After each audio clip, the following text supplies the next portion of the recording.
we shall reflect on the life of St Bruno. Bruno Hartenfaust was born at Cologne of distinguished parents and frequented the famous Episcopal school at Reims.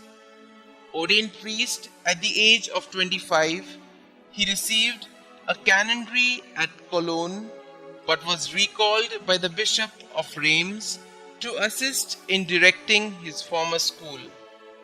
His master, the saintly Herriman, had for some time contemplated entering a monastery, and when he carried out his plan a year after Bruno's arrival, the young saint was made director of the Episcopal school and supervisor of all the educational institutions of the diocese.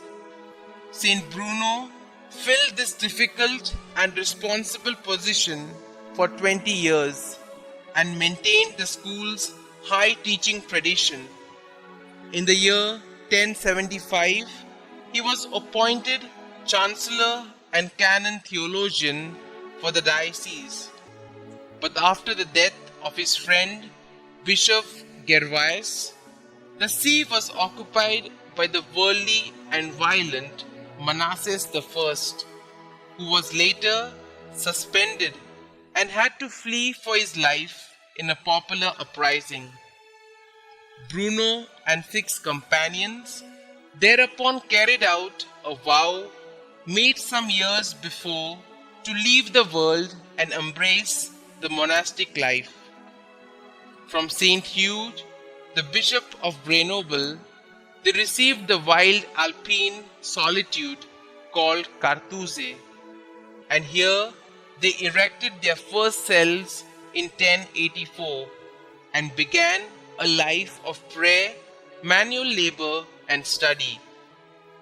They lived in extreme mortification, silence, and poverty, completely secluded even from one another, except at divine service and at recreation.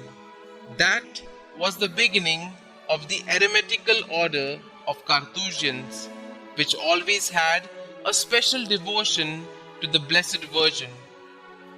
Bruno, however, was to spend only 6 years at the Cartouze, for Pope Urban II, one of his former pupils at Reims, called him to Rome as his advisor and confessor. This pope's principal aim was to continue the reform of the clergy, which had been initiated by Pope St. Gregory VII, but he had to contend with an anti-pope, Guibert, and the Emperor Henry IV, whose military success made it necessary for him to take refuge in southern Italy.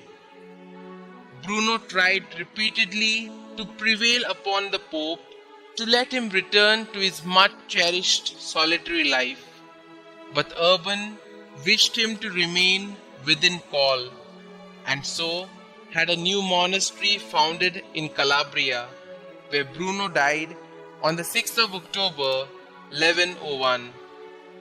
His Grand Cartouze continued to grow until it controlled some 250 monasteries.